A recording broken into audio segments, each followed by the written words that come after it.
Residential Report Writing and Case Studies. Chapter 4, False Sense of Security. In addition to the scope of work issue, the forms can lead the appraiser to develop a false sense of security in regard to USPAP compliance of report content. Remember, the earlier comment from Standard 2. Standard 2 does not dictate the form, format, or style of real property appraisal reports. The substantive content of a report determines its compliance.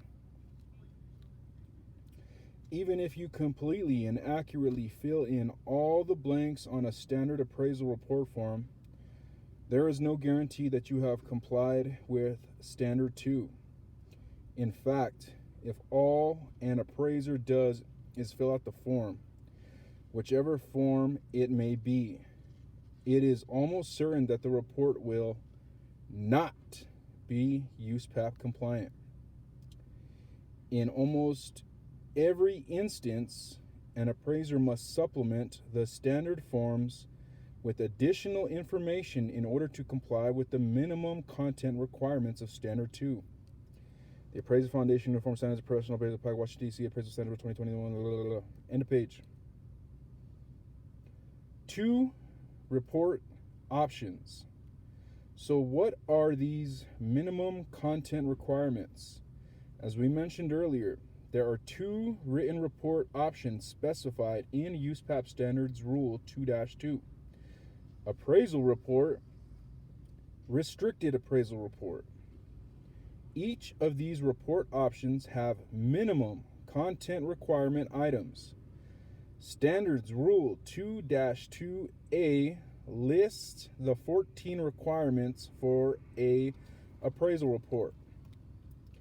Standards Rule 2-2B lists the 16 requirements for a restricted appraisal report.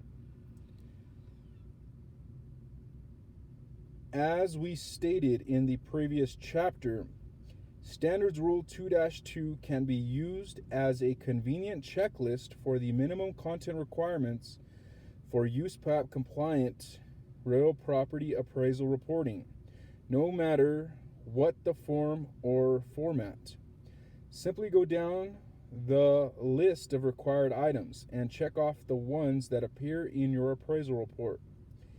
If they are all in your report, then its content is USPAP compliant.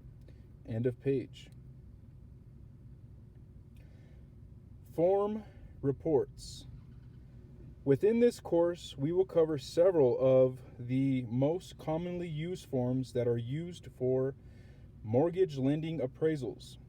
We assume that most of the students who are taking this course are licensed appraisers or trainees or have some experience working as an appraisal assistant or intern and are familiar with the layout and appearance of these forms. We will address these forms in some detail. However, this course is not merely about how to fill out the URAR form. End of page.